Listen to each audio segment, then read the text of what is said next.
Hello and welcome back, ladies and gentlemen, to some more Singleplayer Tarkov.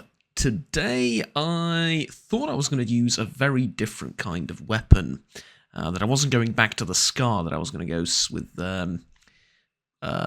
Chris Vector, I think I had loaded up and everything. But, well, a couple of things. One, I haven't played in about a week and a half, maybe, or so. I had a fair number of pre-recorded videos in the backlog, and the reason I haven't played is because I couldn't get the bloody program to record this without crashing. And I don't mean crashing the game or crashing the recording, I mean crashing my entire bloody PC. It's really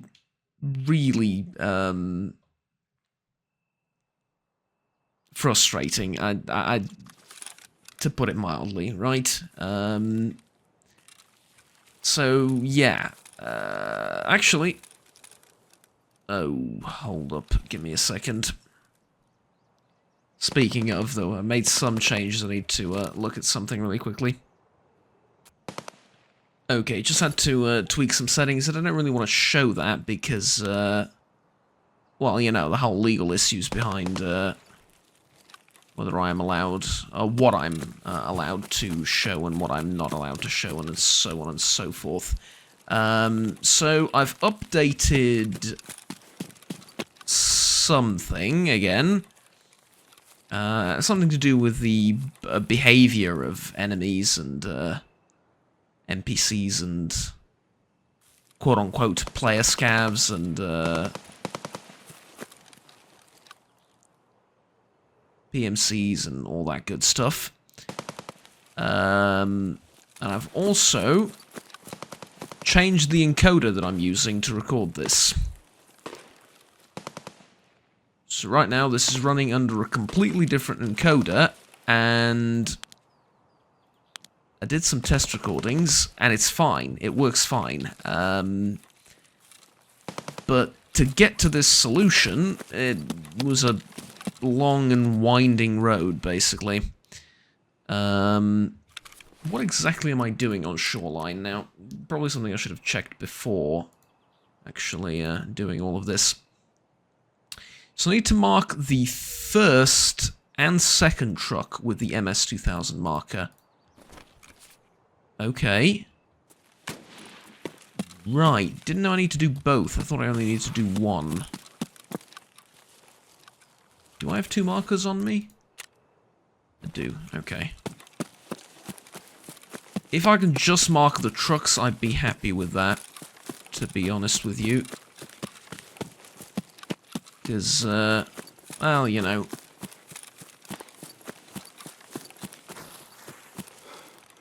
Like I mentioned previously, it's been a long while since I've played, and I'm feeling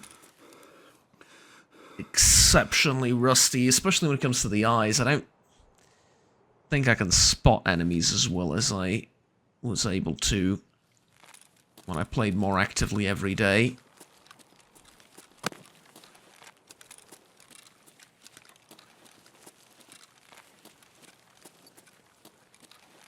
And I get the feeling that's going to be a pretty major disadvantage. Not being able to see the enemy.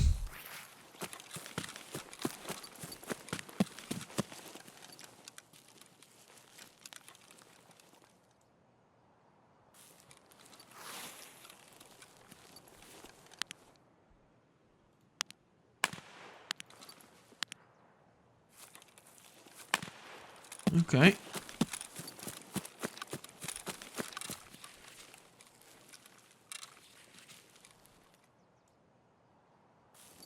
This looks all clear.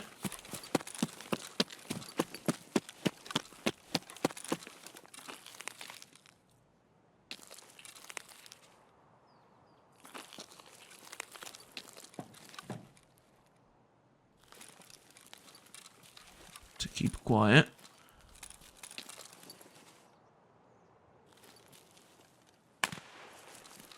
Alright. So far, so good, I would say.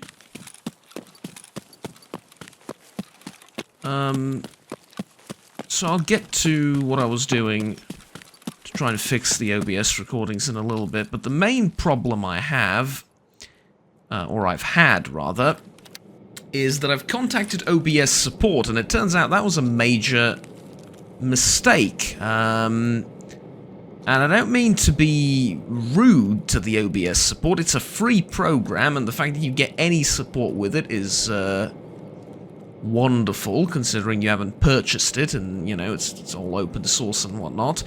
The people are willing to you know, offer up their time to try and help you is wonderful, and I greatly appreciate the fact that they exist and that they're willing to do that. However, they were just wrong in what they thought the problem was. Because here's the thing.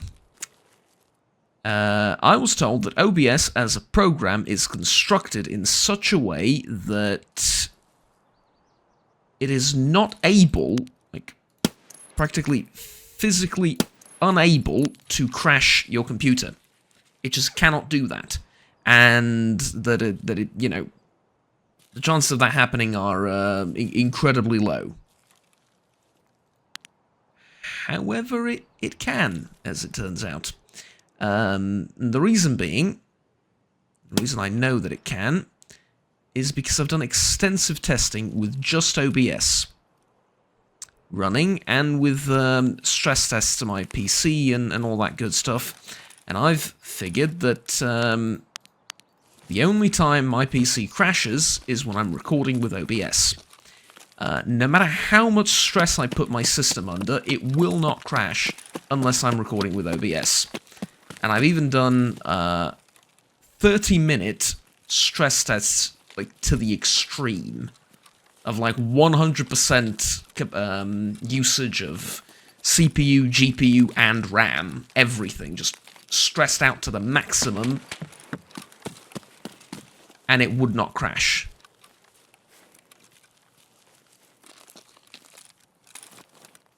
"10, 15 to 20-minute recordings with OBS, and we would have crashes."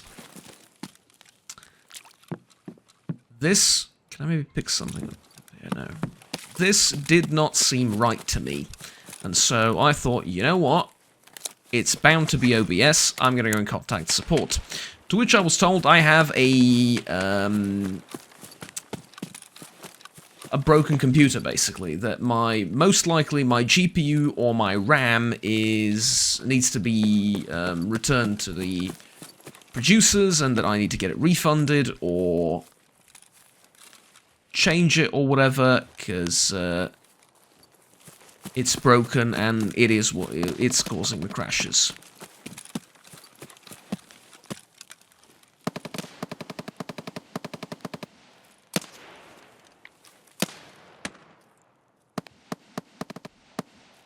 That kind of feels like someone's shooting at me. Although I don't think so. I'm still going to move like that's the case.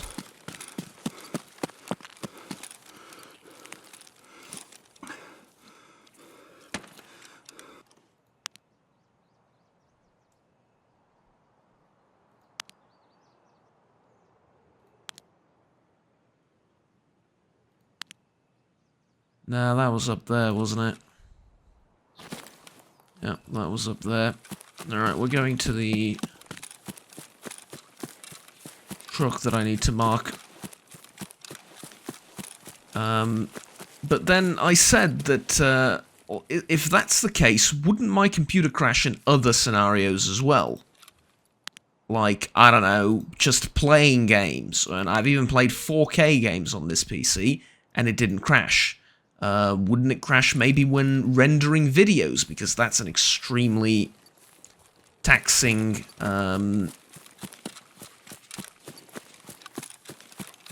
thing to do on a system. And yeah, no, it only crashed with OBS. And I thought, could it be that it's a problem with the driver, with maybe some settings, with, I don't know, anything? My prime suspect was AMD and the Radeon settings for either VSync or something along those lines, right?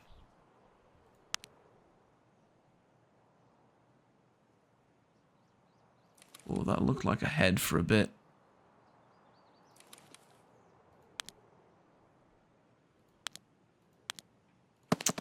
I'm seeing freaking ghosts everywhere. To which I was told, no, because if that was the case, people would have reported it already, and this is an extremely rare thing. Now, the fact that it's extremely rare does not immediately disqualify it from being either an OBS issue or a driver issue, right? It doesn't mean, just because it's rare, it doesn't mean it's not that. And so I've just changed the encoder, is what I've done.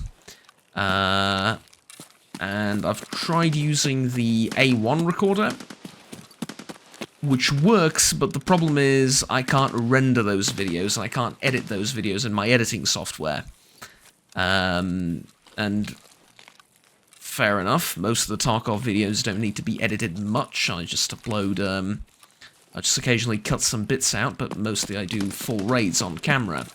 Yeah, my philosophy generally thus far has been I want to show everything, because most of the content that I see on YouTube is cut and heavily edited to just show bits of combat, and they don't really show you the entire thing. How you got into combat in the first place, how do you prepare for your quests, how do you do them, so on and so forth. I get the feeling you don't get to see the majority of that, and it's a big part of the game. They just show you the headshot, right? And so my kind of working theory as to recordings was to show everything for those reasons. But besides the point, the A1 recorder worked fine, apart from the fact that I couldn't edit videos in it because my editor couldn't open it. And generally it's a tricky codec to work with. And then I went to software encoding with the CPU, and it worked just fine. Well, Juggernaut, see, that's because you're encoding with the CPU, not with the GPU. Exactly. Which means it's a driver issue. Because I'm still recording, and the graphics card is still doing most of the work here, right? It's still under load. It's still the one that has to deliver the picture to my monitors. So it's not a graphics card problem, it's just a GPU problem, right? Or sorry, it's just it is a GPU problem, but in the terms of software.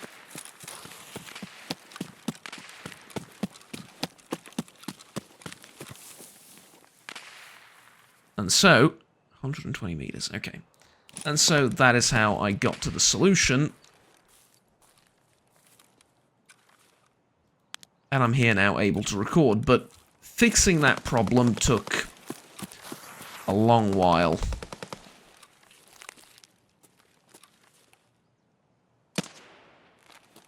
I'll tell you another thing that was kind of concerning in this whole story, is that I was able to record some games. For example, I'm able to record Project Zomboid in any encoder I want. Any single encoder I want. No problems. But more demanding games like this, I can only record with specific types of encoders, or else my computer crashes. And I've got a really good computer too, so yeah, it's not an issue of not having good enough hardware, it's an issue of having the wrong software to do stuff like that. And so I apologize for taking all this time talking about this.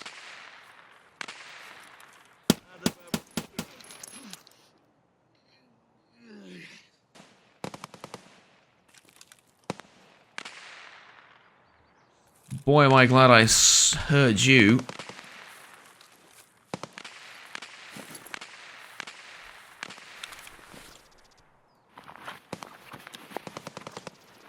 Okay, that's a nice looking AS Val, buddy.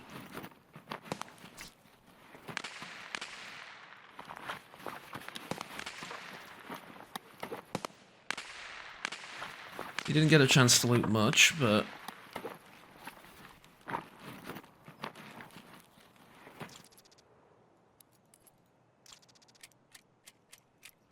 Oh, he has some really good ammo, doesn't he? Oh god, that's PAB 9. That's really, really good, isn't it? That's top tier stuff. Yes, it is. Okay.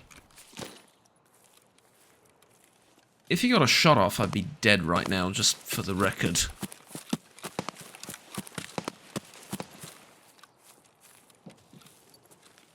Luckily, though...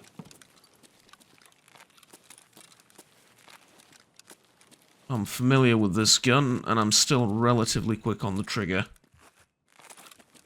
Even though I'm rusty. And, yeah, anyways, that was the story, pretty much. That was the story of me fixing that problem.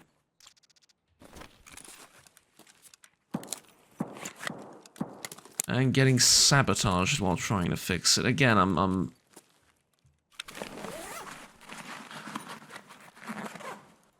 being almost a little bit facetious here. I don't mean this as just a diss on the support guys over on the OBS forums and the Discord and everything.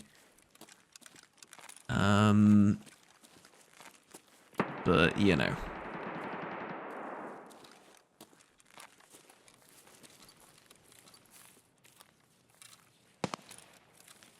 It's generally a problem like that nowadays, and it just not just in IT or tech support or whatever, but it happens in academia, it happens everywhere. That I talked about it with one of my former colleagues. Like, people are nowadays too terrified to say I don't know. And they're too terrified to say, right, my bad, my mistake, I screwed up, I'll fix it. I'll learn from this mistake, so on and so forth. It's okay not to know something. Even if your job is to know that thing, it's okay to say, right, I'm sorry, it's my job to know that, but I don't know. I'll try and help you, I'll work with you, I'm willing to learn, I'm willing to help, I'm willing to do what's necessary. It's just that currently I don't know. I know how to find out, I'll ask for help. You know, it's just that currently I don't know. Because the real problems start when...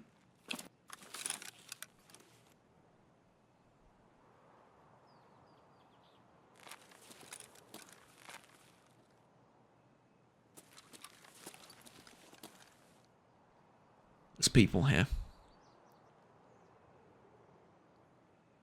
The real problems start when you say that you do and you don't. That's, then you end up being counterproductive and ruining stuff.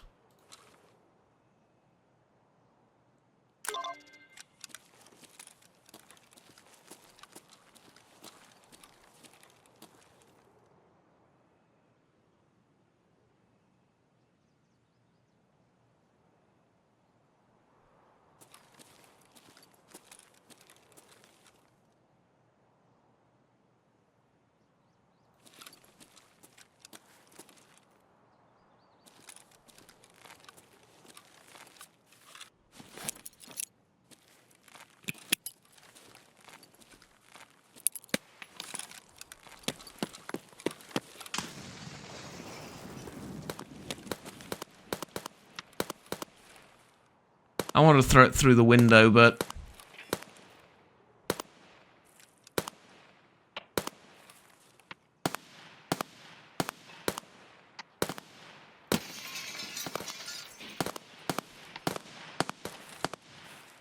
Right, I'm getting out of here.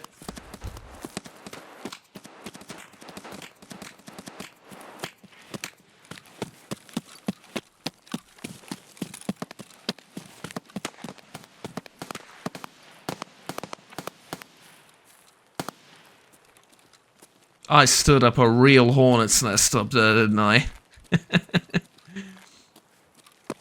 Okay, path to lighthouse, here I come. I'm done with these fools. I know I need to retrieve the motor controllers from the sanitarium as well, but I tried that last time. I don't think I have all the keys to get to where I need to be in order to retrieve them, so that's gonna have to happen some other time.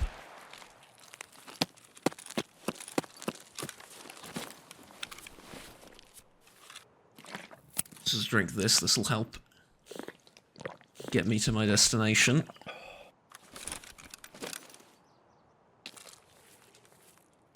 Can I maybe get to the...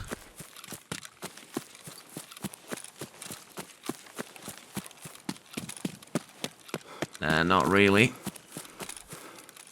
was thinking maybe I can get to the airdrop, but it's really unlikely.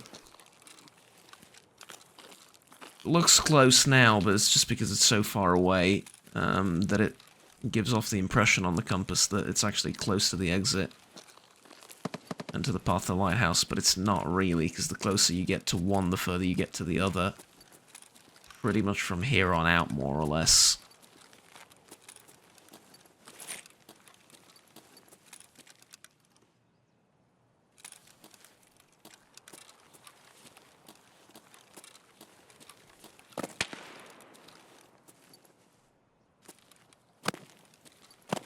Lucky to get a more or less quiet raid.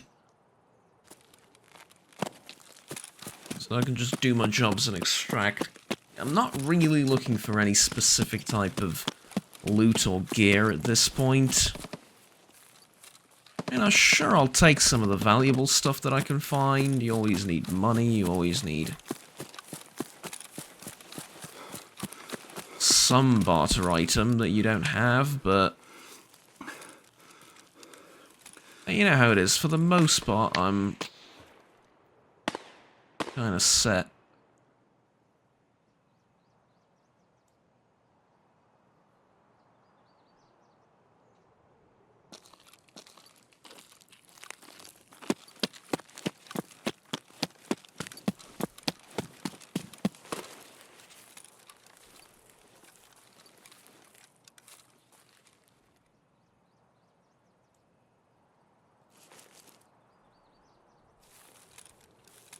Am I really gonna extract with just one frag?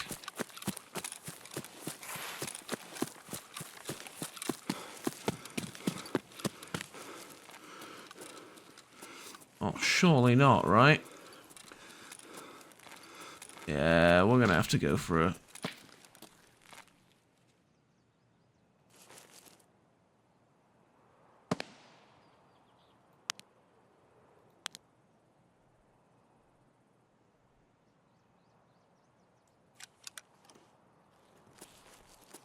I was gonna say we're gonna have to go for a couple at least, but then I heard shots over in my direction, and I keep getting paranoid that it's someone trying to snipe me the entire raid. From start to finish. Was it 370 meters that way, the drop? How much time do I have left? 21 minutes. It's enough time to get to the airdrop and back.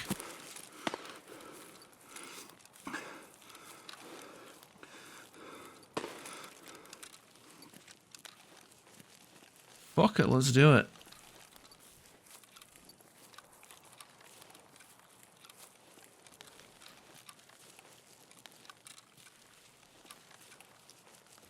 Do I have energy and... Yeah, I do. Even though I didn't really focus on finding any food or whatchamacallit, drink of any type.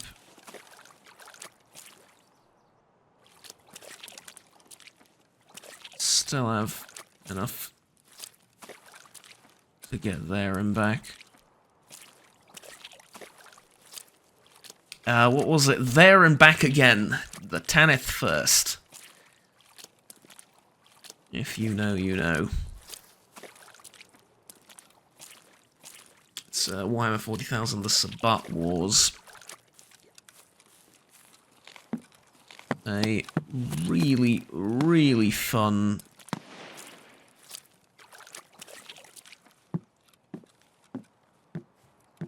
series to read, although I will say, for the most part, it lacks the kind of literary depth that you might like.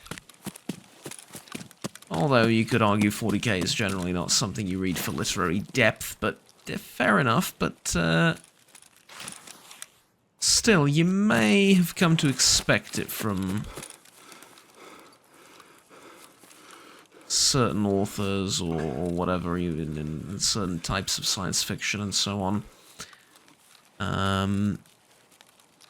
Here it's mostly just aerial combat, mostly just fighting,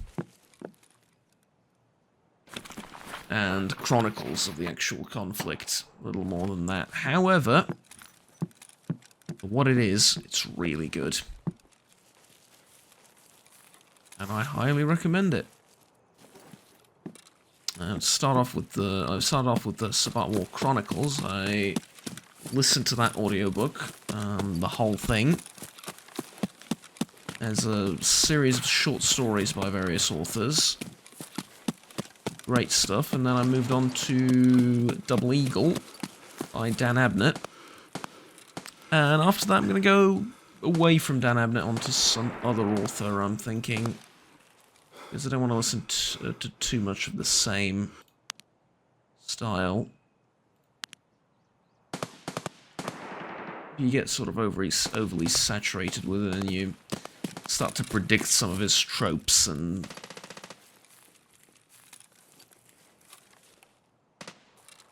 cliches and niches and stuff like that. You get a bit too used to it.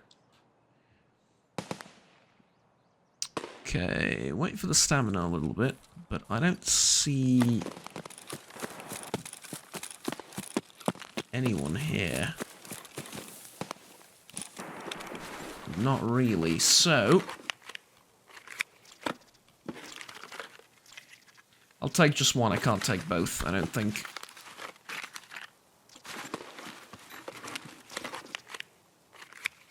Okay.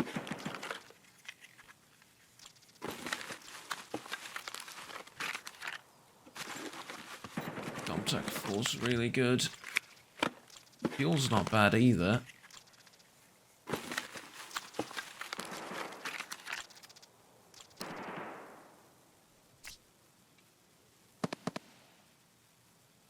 D704. Okay,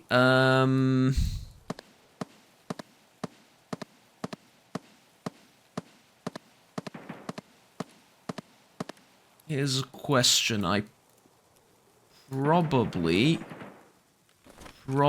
can't take both. No, I definitely can't take both of the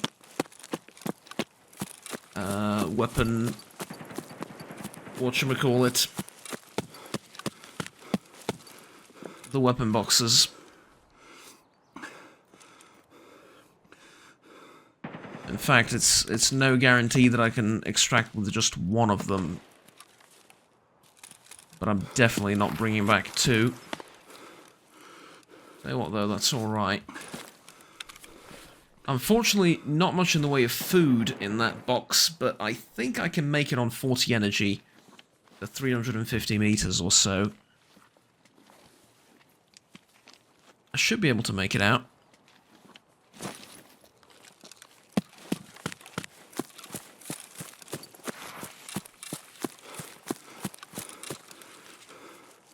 The only slight issue is 15 minutes in, people are going to start making their way over to the extracts.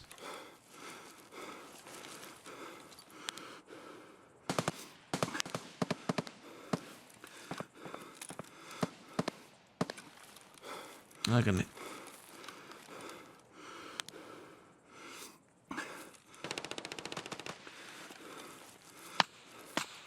Am I hallucinating? I thought I saw a person there with a flashlight, no?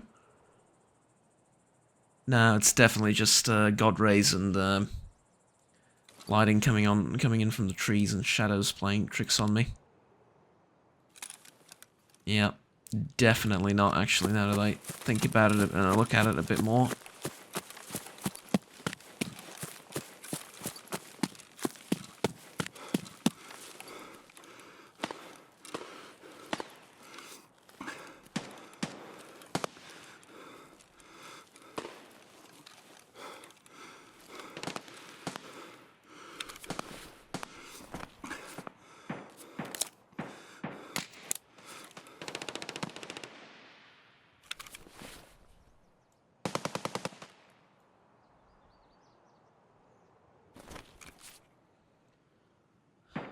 Suddenly, things got eerily quiet. That's a little bit creepy. Although I gotta say, right on time as I'm extracting, the sun is setting as well. That is really pretty. Not gonna lie, that is really, really pretty.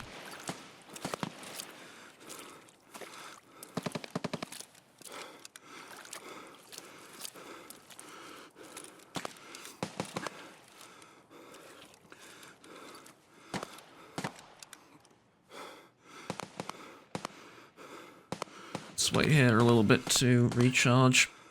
Stamina from 38 down to 28 already. And this drains so quickly when you're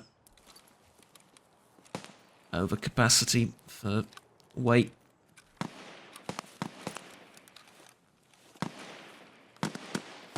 But it's okay. Just 200 meters to go. I'm using about 10 energy per 100 meters-ish. Maybe a bit over that. That's okay.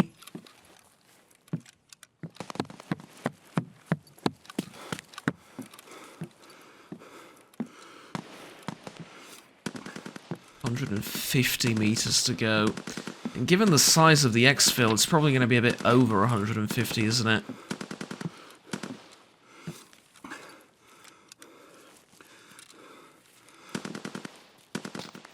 Yikes, that could be a problem.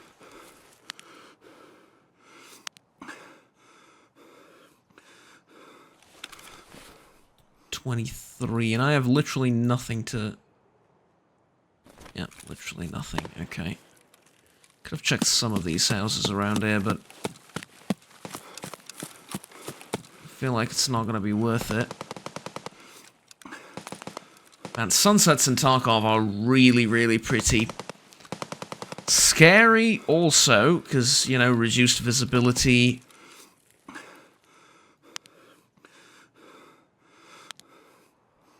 Night coming, you're sort of instinctively afraid of cultists a little bit, even though I've never seen any. But still. Very pretty nonetheless. 19 energy. Alright, here we go. We're in the home stretch now.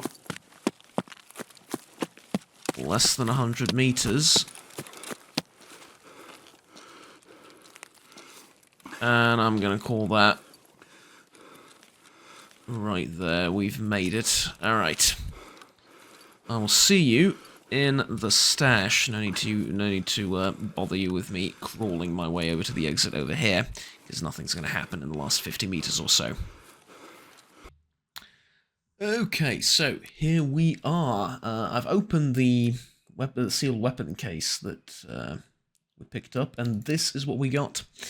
The FN Scar L, pretty much the same as this, except chambered in 5.56. And, I don't know, I might use this gun. We'll see. We will see. I'm going to sort out this stash in a little bit. First, let me go over to, who was it? Peacekeeper, right? Yeah. Tasks. Humanitarian supplies is all done. There we go. Complete. Okay, great. Assume you don't need to be reminded that this is all between us. If the Blue Helmet's reputation gets tarnished, we'll have problems too. Yeah, sure. Okay, so Humanitarian Supplies is done. We now have Spa Tour Part 1. On to business. We've done quite a lot of useful service. Keep it this way, and I think I could let you on the greatest secrets. We have one delicate matter to tackle, which should yield considerable profit. You've seen the Azure Coast Health Resort. A beautiful facility, is it not? Well, not so much nowadays, but yeah. The matter involves some activity inside, I can't say more. Eliminate scavs with headshots while using 12-gauge shotguns on Shoreline. Right, so anywhere on Shoreline, not just the health resort building itself. Okay, easily, we can do that fairly easily. The Cult, Part 1. Locate the missing informant on Shoreline. And Revision Reserve. Okay. Locate and inspect the BMP-2s, the Law 3s, and the T-90 on reserve. Do the same on Lighthouse. Do the same on Streets of Tarkov. Okay. Wow, loads of tasks. I didn't expect to get this many from Peacekeeper at the end of it all. Or at the end of a previous one, I mean.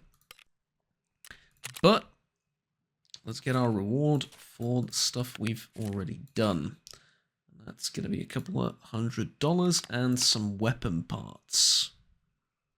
Well, I do have them on my list of things I want. So, fair enough. Fence. Very important that I go talk to you.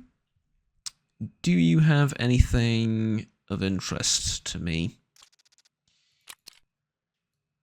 Primorsky 4648 Skybridge key. That's definitely Streets of Tarkov, but I don't think I need it. Not really.